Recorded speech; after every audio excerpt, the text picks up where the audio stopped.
Why don't you read 1 Peter verse 3 with me? We'll go to verse 9. Praise be to God and Father of our Lord Jesus Christ.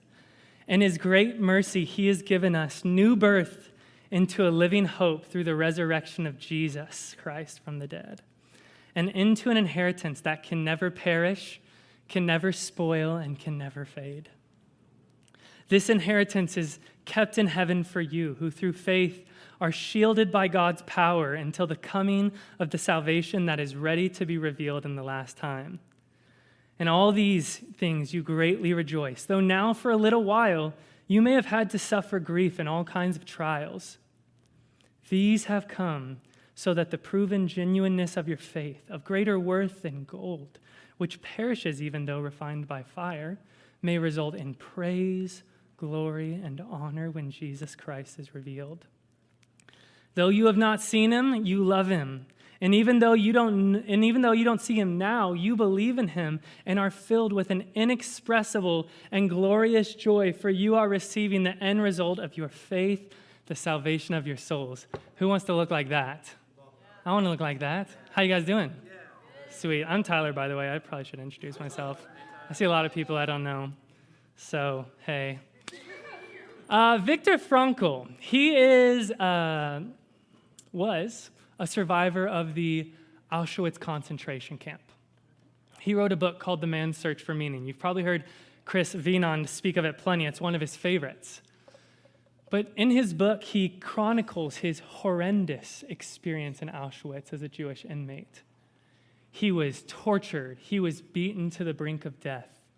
He wasn't given enough food, wasn't even given enough clothes to survive the harsh winter. His toes literally became frostbitten. And people all around him were dying, dropping like flies, if not for the heinous living conditions, definitely for the meaningless mass murder of Jews. His father died, his mother died, his brother died, and eventually his wife died in the concentration camp. But you got to wonder, how could you ever survive that? How could you come out of something like that? And even if you could get out of it, is it even worth it? Like when you have seen the pit of what humanity can do, the depths we can reach, could you even possibly live a sort of normal life after that? I don't know if I could. But in his time at the concentration camp, he noticed there were two kinds of prisoners in there. The one were the people who lost all meaning and hope while they were there. And they usually died. But then there were those who saw their circumstances as a challenge to overcome because they had a why to survive for. But what was the why? Was it family? Was it work to be done? Was it experiences to be had? Maybe it was their faith. But here's what Victor leaves us with. You must, this is speaking to everyone, you must find meaning in your sufferings and in your life. That's his call to us. You must find meaning in your sufferings and your life. Tim Keller speaks of Frankl's experience like this. There is no way to get through life if you can't get through sufferings. And there is no way to get through your sufferings if you don't have a living hope, something to give you meaning. So how about that for an introduction? That's deep, that's heavy, but that is the context we're preaching into today. Peter calls it a living hope. And so he writes this, but to whom is he writing is the question. Now, Chris covered it a little bit last week, but for the sake of just regrouping us and going there together, we're going to be in 1 Peter for the next 10 weeks. And Peter is writing to two kinds of people. And here's how we know this. There's the one hand, we see a constant theme of suffering all throughout the book. And you can't flip a page without suffering, suffering, suffering. It's very present. Maybe it's persecution, but it's very nuanced, and we'll talk about that in a little bit. But it's definitely exile. We know that for sure. Peter's writing to both Jewish Christians who would have been physically exiled from their home, from Judea, So there's that. But then he's writing to Gentile Christians, people who would have had no faith in at least the Jewish God before. And it's my understanding that as he writes to these exiles, and he's writing to them in persecution or suffering, however you want to look at it, this probably wasn't the Roman candle era. If you're familiar with that, it's literally the torture name of when Nero lit Christians on fire and would light the city and light his parties with Christians.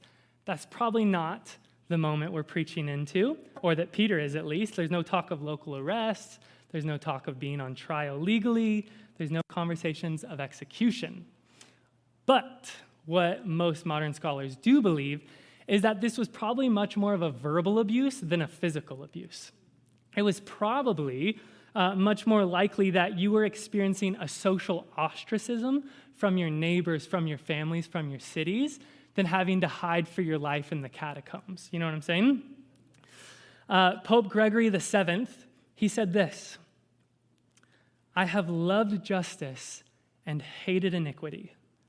Therefore I die in exile." He looked different to the people around him, and that was cause for exile.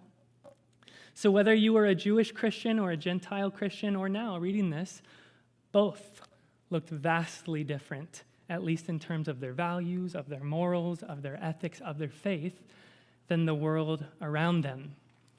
And I think that's where we start to find ourselves wrapped up in this story. Could anyone agree? We should look a little bit different from the world around us. We named this series Postcards from Babylon. And it's named after a book that I really love by Brian Zond, whether you like him or love him, whatever. But essentially, his book is about this. He has this entire goal throughout the whole thing to call Christians back to a radical devotion of Jesus. Shocking. Jesus. To quit our love affair with nationalism, with exceptionalism, with secularism, with tribalism, and to be people who are devoted to Jesus. And Peter's doing the same thing right here. He's sending postcards, if you will, from Rome to the exiled and to the suffering. And he's writing into a moment that is an age-old trend. We see the same thing right now, that if you're part of our tribe, we'll protect you. If you're in, you're in. But if you're outside of our tribe, if you believe differently than us, then you're the enemy. He says later on in the book that it's probably one of the most important things for American Christians to understand, that America is not a sort of biblical Israel. In other sense, it's not God's promised land and chosen people. It's actually much more of a biblical Babylon.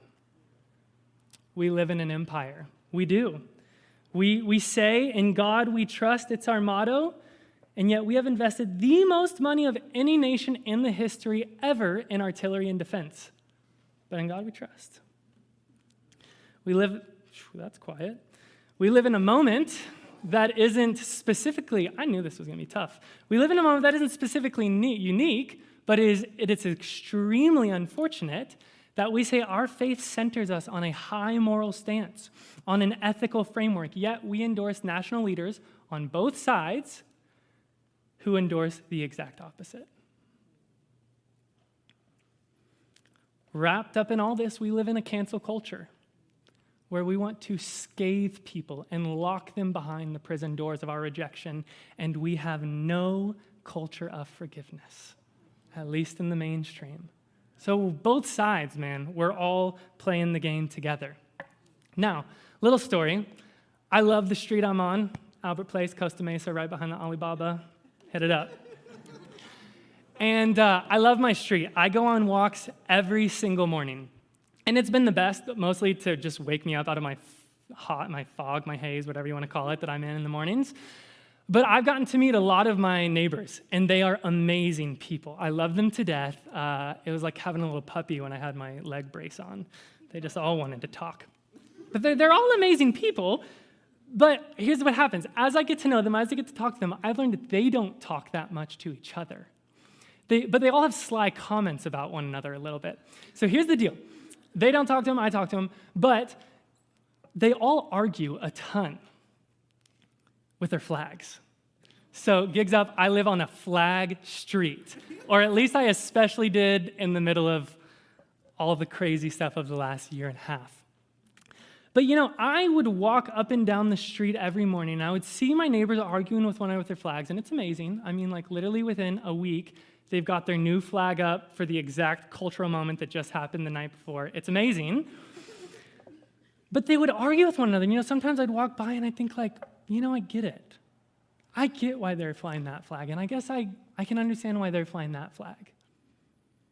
And then other days, I would walk through so angry, so mad that I would want to light all of them on fire. I just felt like a total foreigner walking down my own street. Now, the moral of the story is this. I missed a really good opportunity to start some sort of cultural campaign flag subscription where I could send, you could sign up Republican, Democrat, this issue, that issue. I'm kidding. That's not the moral of the story. That's not the moral of the story. The moral of the story is I felt like a foreigner walking amongst my own people. And maybe you're here tonight and you feel very similar. You don't know what you think about Jesus or Christianity necessarily, but you've seen these last couple of years in the way we've acted out in public.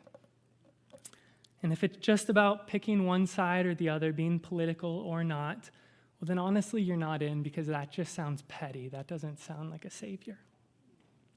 And I just want to say I'm sorry.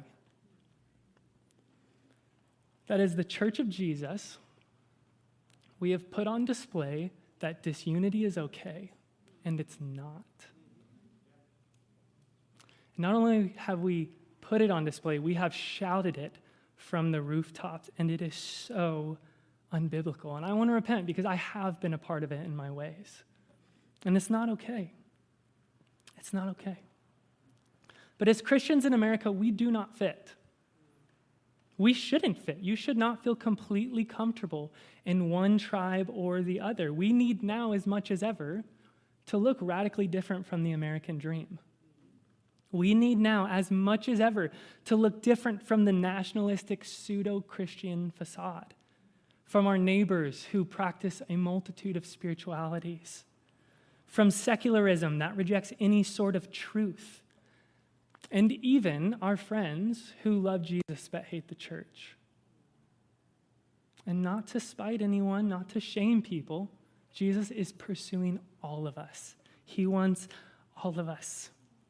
But to be a witness of the alternative, that the Church of Jesus can live in unity, it is meant for unity, and it will one day walk in unity again. That's how we need to live together wherever you land.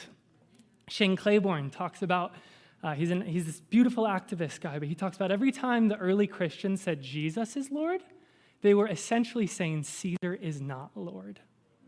And that was radical in a robust, torturous empire at the time, where Caesar was God, essentially. And that's the kind of radical obedience you and I are called to live, not to dishonor and reject our leaders, but to recognize that all of them fall under the authority of Jesus. So whether you're a Jewish or Gentile Christian 2,000 years ago, or you're a student, or you're a mother, or you're a surfer in Southern California, and they're all a little bit different, the temptation has always been that if you would just bow down to the gods of this age, to these tribes or these people, then your life wouldn't be so hard. That you can avoid suffering and you can live in the prosperity and the benefits of whatever human kingdom you've been promised, but it's to this moment, both 2,000 years ago and now, that Peter writes this letter, where he answers our aching question. What does it look like to live as a faithful follower of Jesus in a culturally foreign land amongst your own people, maybe? You with me? Good, good. So his first encouragement is this. Your salvation is meant to be your hope, and it's your joy. There are those passages in the Bible that, if I'm just being honest, according to my flesh, I wish I could delete or reword. A very quick one that comes to mind is Jesus says, take heart. or have hope, for in this world you will experience sufferings, but I have overcome them. Personally, I would like it to say, have hope, I already overcame them, you will never experience them. What can I say? But even, that shows you my sinful nature right there. But even beyond the encouragement of Viktor Frankl, who we talked about earlier, Peter and Jesus call us to have a hope in our salvation when we suffer. Peter calls it a living hope. Verse 3, if you want to put that up again, Ashlyn. In his great mercy, he has given us new birth into a living hope through the resurrection of Jesus Christ from the dead, and into an inheritance that can never perish or spoil or fade. This inheritance is kept for you in heaven. This salvation we've experienced or received from Jesus, it'll never perish. It's sturdy and it's strong. It's built on a foundation that is meant to last the ages, no matter what storm hits it. This salvation that Jesus has given us, it will never spoil. It's not good one day and bad the next. And this salvation will never fade away. It is your eternal reality as a follower of Jesus. Christian hope is meant to be set on eternity and influence how we live now. Not because we're so nervous about whether we'll make it into heaven or not. Jesus done that for us, thank him. But because we so believe in the redemption of all things through Christ that we live as ambassadors of that redemption and reconciliation on this world as his partners in the gospel. So we're meant to be fixed on eternity.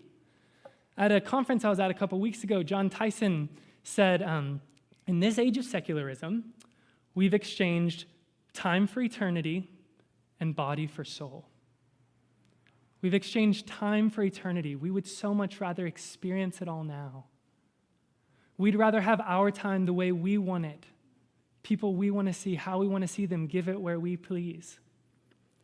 But we have a whole eternity waiting for God. We've exchanged the body for soul. It's all about the body. And don't get me wrong, the body is a very important piece to our faith in Jesus.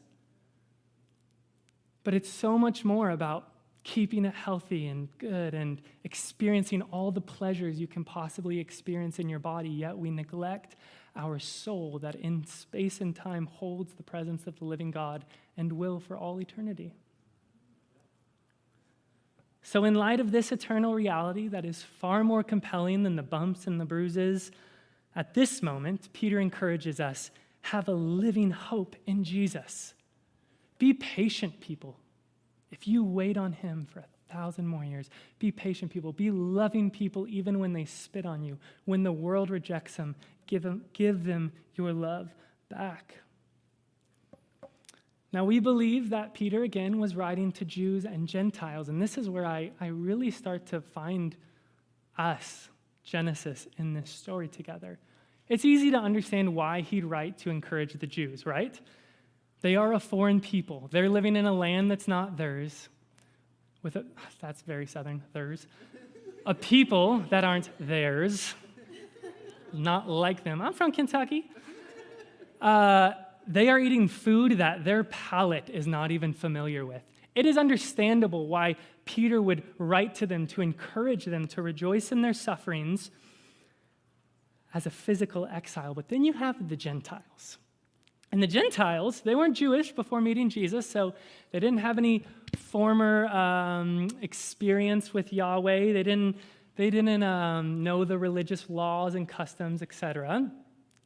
But they came from, you imagine it, you guess it, you probably can't imagine it. It was things like worshiping the moon, a pantheon of sun god and water gods, bowing down to Caesar as Lord. They came from things like, one that comes to mind, for example, is a centurion who would have had the blood of Christians on his hands. Or the exploitation of the weak and vulnerable in an empire. I think of sexual forms of worship that were very common in the day. That's what they came out of.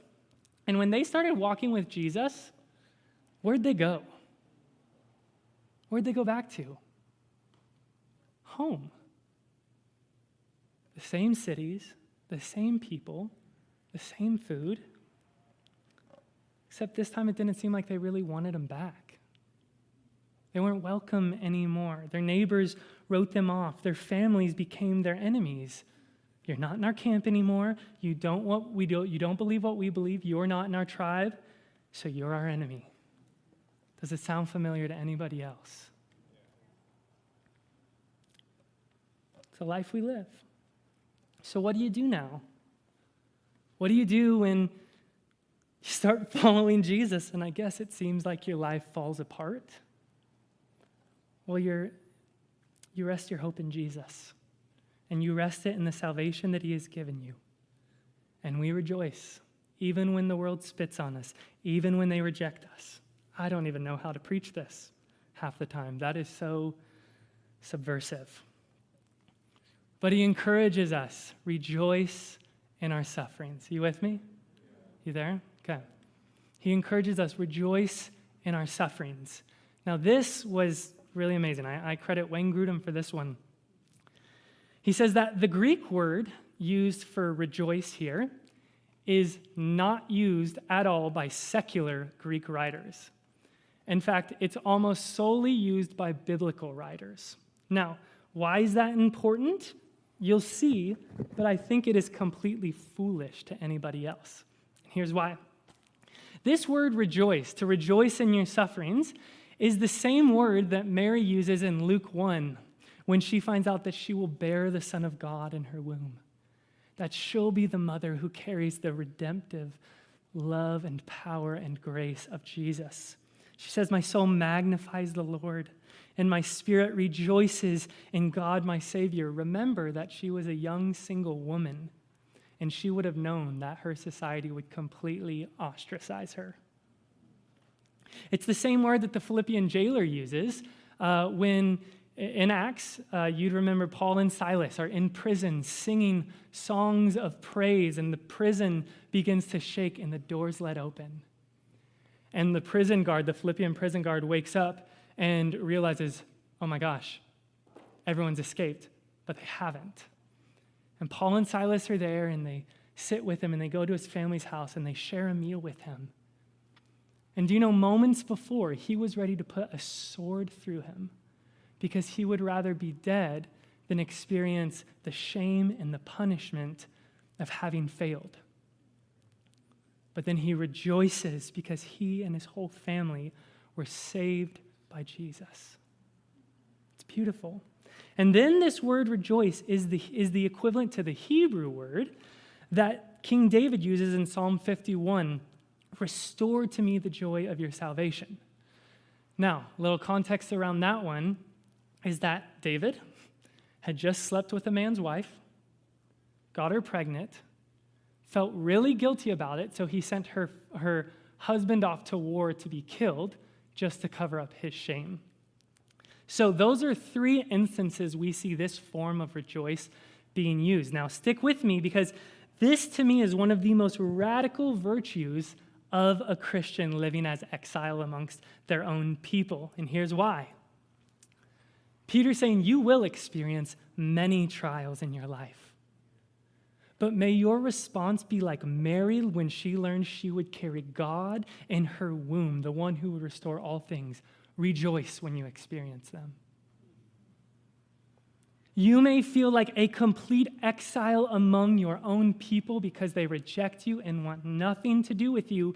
May your response be like the jailer whose life and family were saved by the transforming salvation of Jesus. Rejoice. It's beautiful. It's radical. And then there's David at his very lowest. And you've probably been there too, at your very lowest, where it really hurts. And it's going to take a lot of time to grieve. Might have been an abusive situation, a divorce, a rejection, scathing words spoken against you, lies and falsity spoken against you. It's going to hurt. And it's going to be painful on every level but God will expose the woman or the man beneath all of that he truly created. He will experience that. I am amazed by the men and women in my life who have walked through hell and back, and the stories that they have and the beauty they have for life, because God has exposed their true self below all of that. I think when I tell this story, I think of, who likes Chronicles of Narnia? Like it? I like the movies a lot because I've only made it through like one of the books, so all you fanatics, sorry about it. Yeah, I can tell. You probably grew up in Calvary, didn't you?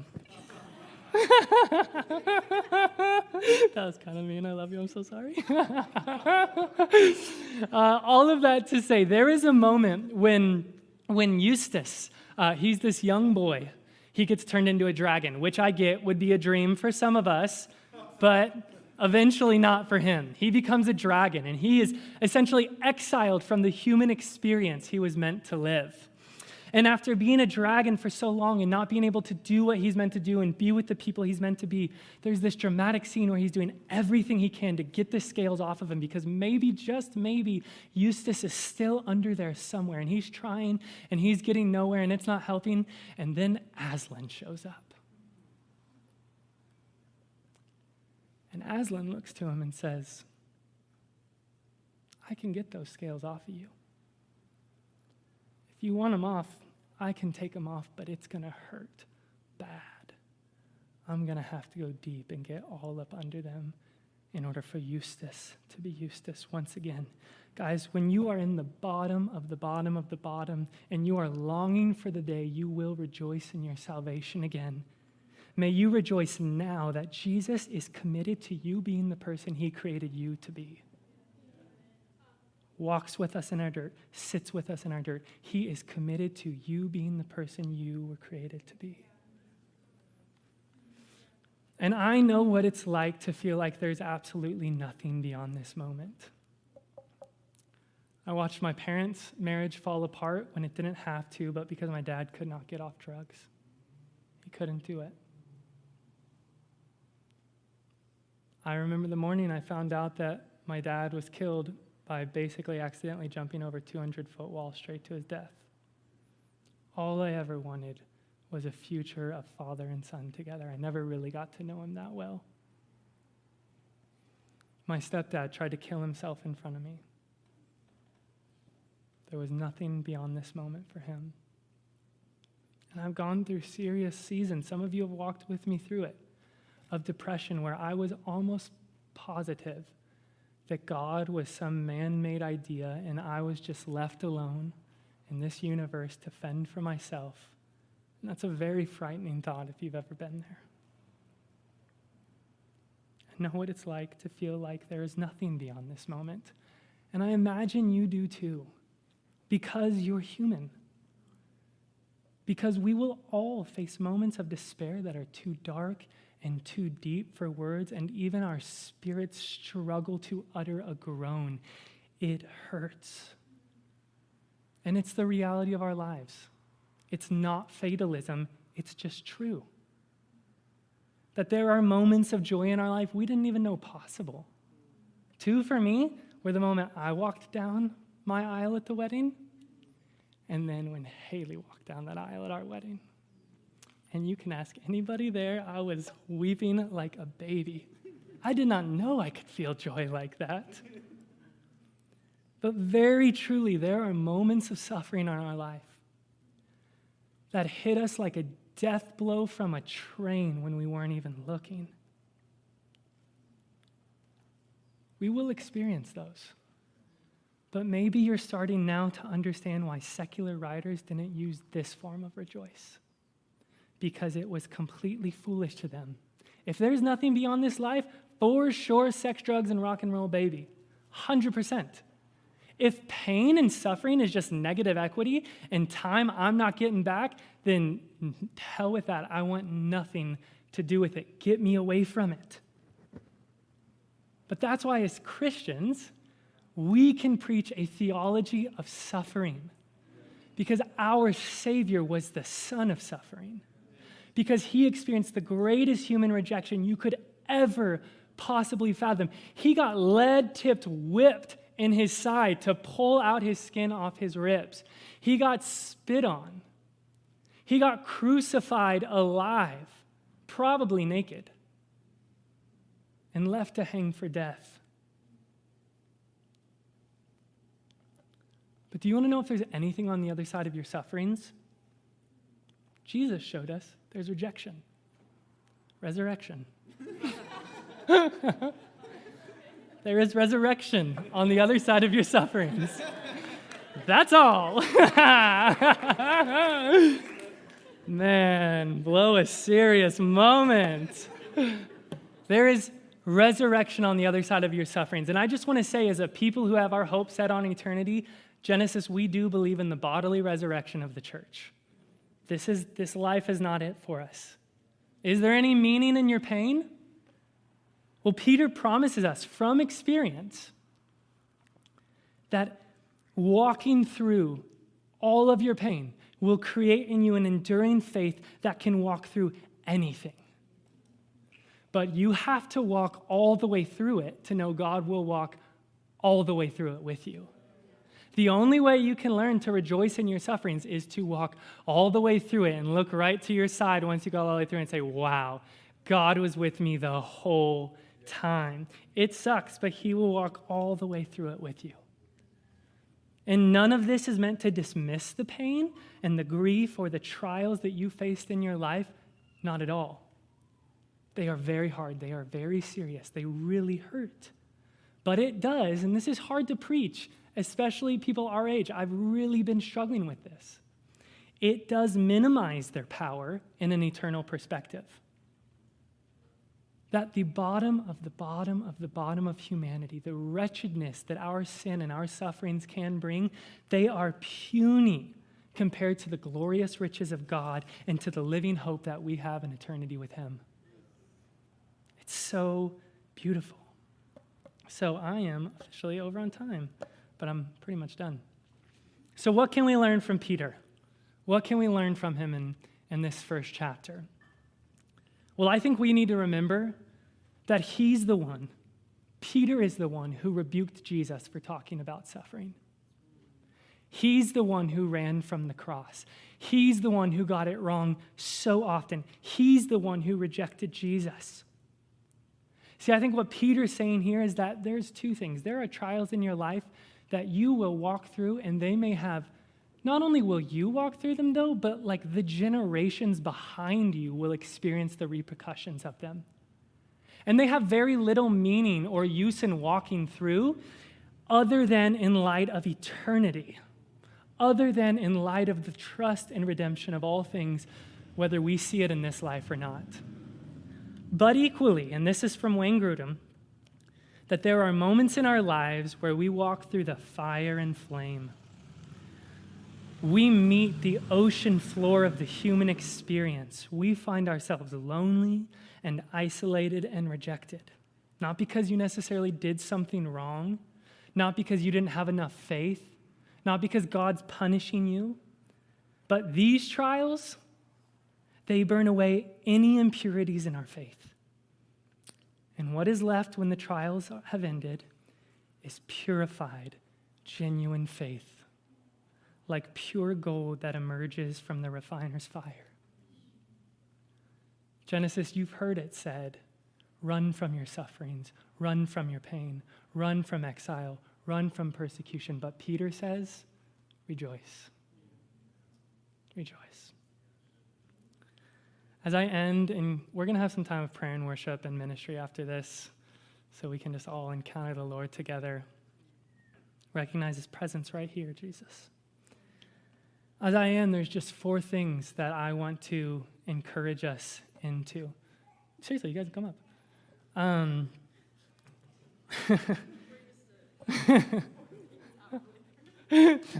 It's quick. There's 4 things that I want us to process through. The first is this. Do you know what you're living for? Do you have a meaning and a hope in your life beyond yourself? Is it for notoriety and status and a bigger me and more power, or is it to partner with Jesus? Is it to stay as far away from suffering as possible, or to hold tight to God through all of the suffering? Is it to experience as much pleasure here and now, or the promise of eternity? That's number one. Number two, tell your story. Don't do this life alone.